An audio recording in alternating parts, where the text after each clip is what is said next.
YouTube, Francis here.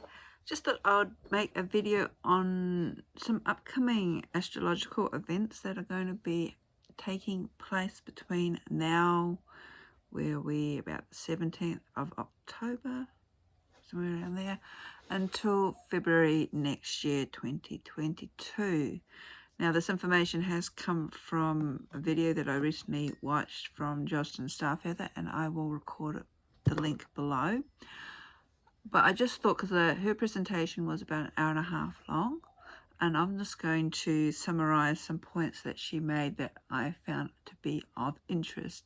In particular, 4 big hitting planets that are going to keep recurring, or whose energies are going to keep recurring for us between now and February, which will probably have some sort of effect, should we say, in relation to if you're going to be doing moon magic or any sort of magic. It could be in relation to your moods and other stuff that might actually come up, because there's a lot of things happening, again, focusing on release and dealing with stuff that we might have shoved into the background, or shadow work, as a lot of people are calling this. So these planets are Mars, Saturn, Uranus, or Uranus, however you pronounce it, and Pluto, even though these days they don't consider Pluto to be a planet. So the really big hitting energies, and Jocelyn has mentioned that it sort of gives us an underlying theme of lots of uncertainty, breakdown in order to break through. And she made a quote from an astrologer, Brian Kotler, who said, "Making a peace treaty with chaos." So that sort of gives you a little bit of an insight as to what we are about to engage or enter into. It's sort of like, hang on, things are going to get a little bit bumpy. However, I suppose it depends on where you're coming at spiritually, how you've been dealing with stuff. By stuff, we're talking about events in the past, spiritual growth, lessons that we've learnt, etc., as to how we're going to get through these next couple of months. So it's going to be a little bit intense, especially if you are more open to planetary sensitivities or energy workings like I am. You may already begin to feel a shift happening. Veils have been dropping like all year, and yeah, things are continually going to expand, transform, and that's the underlying message of all of this. So I do have some notes, as I said. I'm going to link the video link below. Does that make sense? I don't know. And just sort of, she did cover a lot of information in her video, but I'm just going to summarize a few bits and pieces. So if we're willing to do the work, and this is in relation to spiritual work and looking at ourselves and making the changes, we can actually access huge potential for personal and spiritual growth in relation to the next couple of months. It's all about transformation and up-leveling any sort of relationships, not only intimate relationships, but also personal relationships, friendships, work colleagues, relationships that if you're in a business with customers or people that you deal with, even in a relationship with yourself. However, there has to be an element of courage and willingness to change in order to utilize these energies in a positive way. If you are a person who doesn't like change, well, you're going to have no choice in the matter. But hang on, it's going to get a little bit bumpy if you're going to keep looking backwards. Now, Jocelyn did mention a few important points that have happened. Lots of these planets, which are, so we've got Mercury, she's added Mercury to the mix, Mars, Saturn, Uranus, and Pluto. So Mercury was about to go retrograde, or coming out of retrograde. It's been in retrograde since the 27th of September. It's going to right itself on the 18th of October. So Mercury in retrograde. Mercury is a planet that represents or rules over our communications, technologies, brain, how we communicate, travel, contracts, those sorts of things. So when it's coming out of retrograde, it's going to allow things to start happening a little bit more positively, shall we say. Okay, she did a recording back on the 8th of October when we had a Libra new moon, where Mercury then was in retrograde and Pluto was coming direct. Pluto has also been in retrograde. She did mention that on the 10th of October, Saturn went direct, because Saturn had also been in retrograde. On the 31st of October, some people are doing it for Halloween, it's Beltane here in the Southern Hemisphere, Mars moves into Scorpio. So we've got Mars as a planet. This is another website known as the Red Planet. We can see it from Earth. It governs or rules energy, passion, drive, determination. It actually commands us to stand up and take notice of things and to get things done. It's about ambition, it's about competition, sexuality, sexual energy, weapons, accidents, and surgery. So there's a little bit of a yin-yang balance happening here. Mars encourages us, should I say, or forces us, demands that we face the challenges head on and do our best or better. So it's not a time to sort of be putting our heads in the sand now, but it's the time to actually do the action. There's also a degree of aggression, but Mars also values courage and honor. Very strong masculine energy. It's named after a Roman god of war, so sort of understanding. And Mars rules the planets of Aries and Scorpio. So that's happening at the end of this month. On the 18th of November, Mars is opposite Uranus, and when the planets are opposite, that doesn't seem to, it seems a bit more challenging energy, shall we say. I'm not going to get too much into the terminology because as I'm not an astrologer, that sort of confuses me a little bit as well. Again, as I said, look to her video below. On the 19th of November, it is the full moon. I'll have to check as to whether it's the 19th or 18th here in South Australia. Could be sometimes we're a little bit earlier. It's also the lunar eclipse. So if I just look into my book, it just proves how prepared I am. It is the 19th here. It will be in Taurus. So it's it will be a full moon lunar eclipse in Taurus. There's other aspects to this with the Sun and Mercury on the South Node. Now the South Node in astrology usually represents karma. Mars is opposite Uranus and squared with Saturn at the North Node. And the North Node is sort of like the underlining experiences that we must work through in order to develop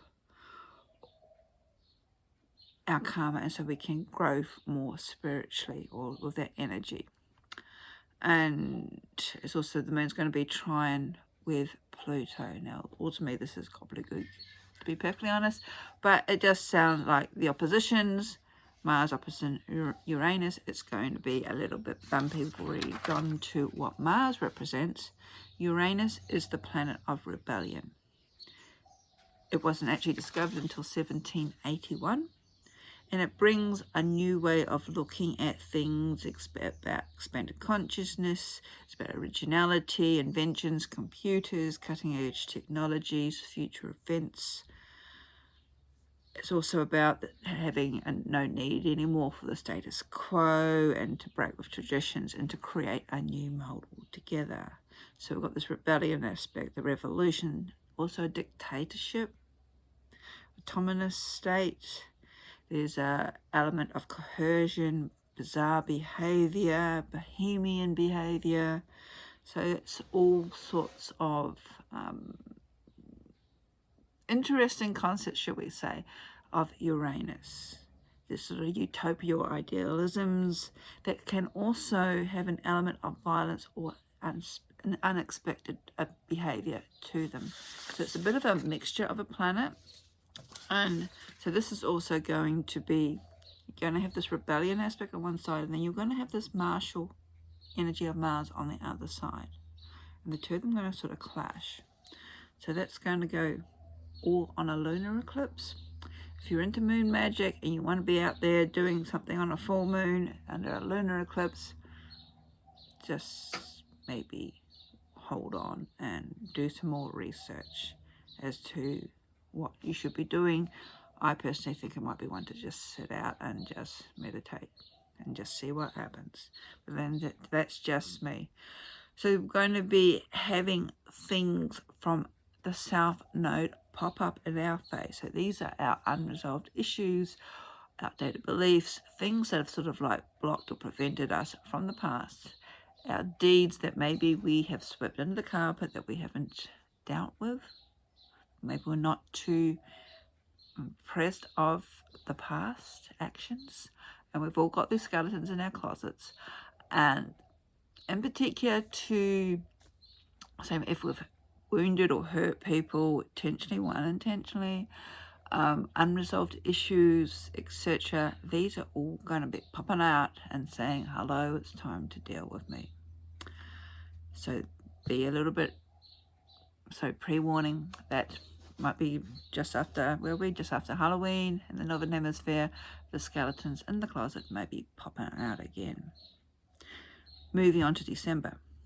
4th of December, new moon, solar eclipse. With Mars squared in Mars squares in Jupiter, Sun and Moon and Mercury, all opposing Uranus or Uranus, and Saturn squared Uranus. Again, this is all sort of gobbledygook to me, all the squares. Squares to me are right angles. So again, it's not probably the best amount of energy with all these planets sort of butting up against each other. So again, good time, instead of rushing out with a new moon wanting to manifest things. Remember, it's a solar eclipse. And what happens in a solar eclipse? The moon moves in front of the sun, so it blocks out that light. Let's see what happens. So in relation to this, I thought I might just talk a little bit about Saturn. I've just mentioned him a few times. Saturn is the planet of karma, father time, gathers old age, learning life's lessons. So it's about limitations, restrictions, slowing down, the taskmaster of the zodiac. He commands us, and I do say he because it's again coming back to mythology, Roman mythology with Saturn, it's also Cronus, Pluto, sort of more Cronus. Sort of as I said, father time. He commands us to get to work and to work hard. So now this is time to get that shit done. So about discipline and responsibility, especially self-responsibility. So if you are a type of person who likes to, I don't know, sponge off other people, get other people to do the work, and then you can take the glory, this ain't going to be working for you towards the end of the year. It's also going to be relating to structure, order, how we conduct our affairs. So if you haven't been vigilant in this area in the past, these are going to be lessons that will be coming up that you might have to sort of re-evaluate your situation or your status or stance on these. Saturn also applauds our perseverance. So the little chip away, it'll be worth it because it's all going to be in relation to the test of time. Okay, so that's the 4th of December. 19th of December, we've got a full moon in Mars. Yay. So full moon with Mars on the South Node again. So as I said, this is karma. Squared of Jupiter, the expansion. Venus, which is the planet of love, goes into retrograde. Fantastic. What a way to end the year. Conjunct Pluto in Capricorn. And as I mentioned, this energy is going to keep happening until about February. Planets going in and out of retrograde. big heavy energy of Pluto, Mars with this willpower, with this passion, with this strength, but also I said there's an element of aggression with it. Saturn is sort of putting the brake pedal on things. Jupiter's trying to expand. And yes, it's going to be hard hitting. We're going to have a lot of stuff. Well, there's possibility of a lot of potential of a lot of stuff coming up. Stuff that we thought we may have dealt with. And then we realize that we haven't dealt with. Maybe we've just chipped off at the surface level and we haven't looked all the way through. Maybe it's stuff that we had thought we had, I've just said that, yeah. So, yeah, it's going to be a little bit bumpy. However, like with anything, like with the Tower card in the Tarot, these are life-changing events that on a soul level, on a deeper level, will help us go forward as opposed to looking back. And with anything, with nearly 2 years now with this coronavirus, maybe we can stop looking back to how we were pre-COVID and start looking forward and taking responsibility of the new world that is being created, whether we like it or not. As I said, some of these planets coming back are reminding us about responsibility. Responsibility not only for our own selves, but also for everybody else. So it's asking us to sort of look beyond our own wants and needs for the good of all, so to speak. But there's also this rebellious nature and this nature of change happening. So yeah, good time to sort of, I suppose, focus on meditation. Focus on surrender, if this is your practice. Just allowing yourself to be. One thing that I do personally find of benefit is mantra. And even though these largely come from the Hindu or the Buddhist or the yogic traditions, there's something about the chant, even if you don't understand the Sanskrit, or don't identify with the Hindu gods in particular, but there's something about that sonic vibration that drops us into the heart space. And it's from the heart center, from Anahata, that we can react probably more congruently, more openly with compassion, as opposed to in our head where we're reacting from ego. It's from here that we can think about other people and have more clarity as to how our reactions or our wants and our needs actually affect other people. So that's a little bit of a heads up in relation to these next couple of months. I hope that makes sense. So I'm going to link below Jocelyn's video. I said it does go for about an hour and a half or something. I would recommend you having a look if this is of interest. As I said, I'm not an astrologer. I don't pretend to be an astrologer. I just found her video of interest, and it'll be interesting to see what happens over the next couple of months. So hang on, people, and see you on the other side. Blessings.